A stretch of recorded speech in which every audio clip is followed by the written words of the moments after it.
In Yoruba tradition, the title Ayinba connotes wife of a prominent traditional chief.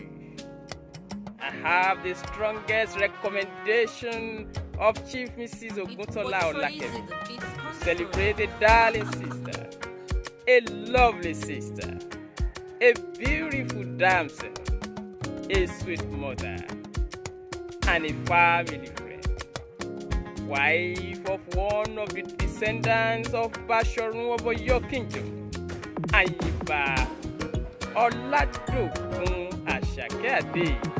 Mo róhun rántí owó dùn ní ọmọ owó tútù yìí, wife of Kọ́láwọlé Ọládòkun, descendants of Bashorun of Oyo Kingdom, Kọ́láwọlé Ọládòkun Ọ̀yọ́, ọmọ Aláàfin Òjó Pàṣẹkẹrẹ mọ́dé ọmọ Àtìbà, ọmọ Bátẹ̀, ọmọ Ọba Òye, ẹ̀yin lọ́mọ dúró ta lákàrà máyàn, ọmọ awẹ̀ ní gbangba lọ́sàn-án, ẹ̀yin lọ́mọ òkì gbádì, ọmọ ọ̀bẹ lẹ́kìjà mọ́lẹ̀. That's a short panegyric of Kọ́láwọlé Ọládòkun, husband of Ayinba Àṣàkẹ́ Adé. Ayinba Àṣàkẹ́ Adé, congratulations on your birthday. Wish you long life and prosperity. Ayinba Àṣàkẹ́ Adé.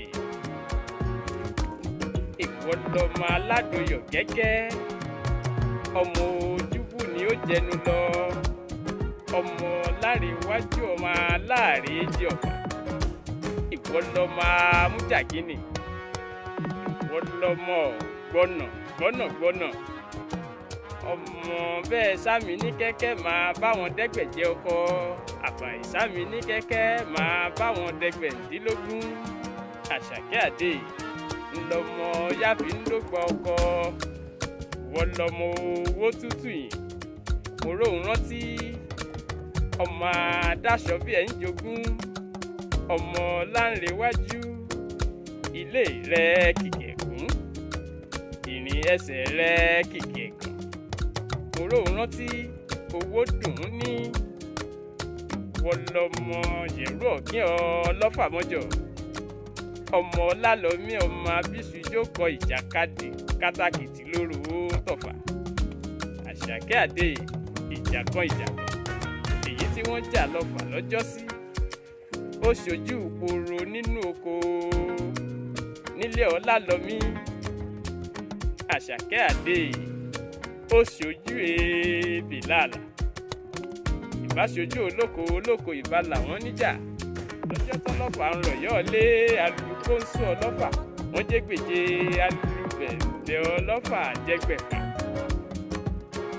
alùkírìǹjìgbì ọlọ́fà wọ́n jẹ́gbẹ̀ndínlógún. Mo róhun rántí Àṣàkẹ́ Adé ìwọ̀fà ọlọ́fà gbogbo wọn olóǹkà, ọlọ́mọ láàre wúre ìkan ò gbọ́dọ̀ jùkọ̀. Mo róhun rántí bí kan bá jùkọ̀ nílé ọlọ́fà mọ́jọ, ogun ló ń dá sílé bàbá wọn. Ìwọ lọmọ dáró onímọ̀ká, ó dáró títí àrò jábùwẹ̀, ó dáró títí àrò jábùmú. Ìwọ lọmọ gúnugún tí mo rí mo dáṣà kẹ̀rí. Ayinba Àṣàkẹ́ Adé àkàlà ni mo rí mo dáṣà kẹ̀ǹbẹ̀kù. Mo róhun rántí yẹ̀rú ọ̀gín ni mo rí mo dáṣà là ńlá pa. Àṣàkẹ́ Adé Ọlálọ́mí mo rí mo dáṣà là ńlá bẹ́ẹ̀. Lọ́fà ó máa bí lọ́fà, èmi lè oníyẹ̀rú máa bọ́ lọ́fà lọ. Ayinba Àṣàkẹ́ Adé máa bí lọ́fà ó máa bí lọ́fà, ìwọ ló níyẹ̀rú wà bọ́ lọ́fà lọ. Ayinba Àṣàkẹ́ Adé, you are precious to us. We love you. You are a good person. Kindly continue with the virtues for which you are known. You are cynosure of all eyes. You are always on the leaves of Yeye Mayekun of Iliogo Kingdom. You are always on the leaves of every member of my family. That shows how unique you are. That shows how good you are. That shows the humanity in you.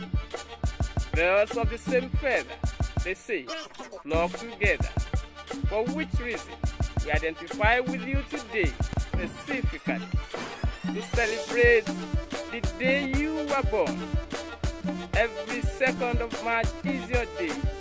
May such day continue to be glorious in your life.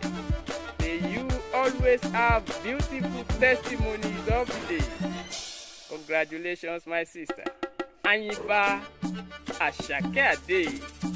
Mo rò rántí owó dùn ní ọmọ owó tútù yìí. You are fondly celebrated by Àyìnbá Yèyélúwà Ọ̀túnba Fìmọ̀gboyè of Asa Kingdom. Your one and only Chief Mrs. Ògúntọ́lá Ọlákẹ́mi.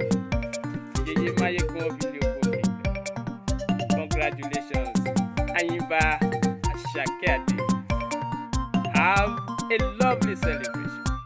Have a fantastic birthday celebration. Happy birthday.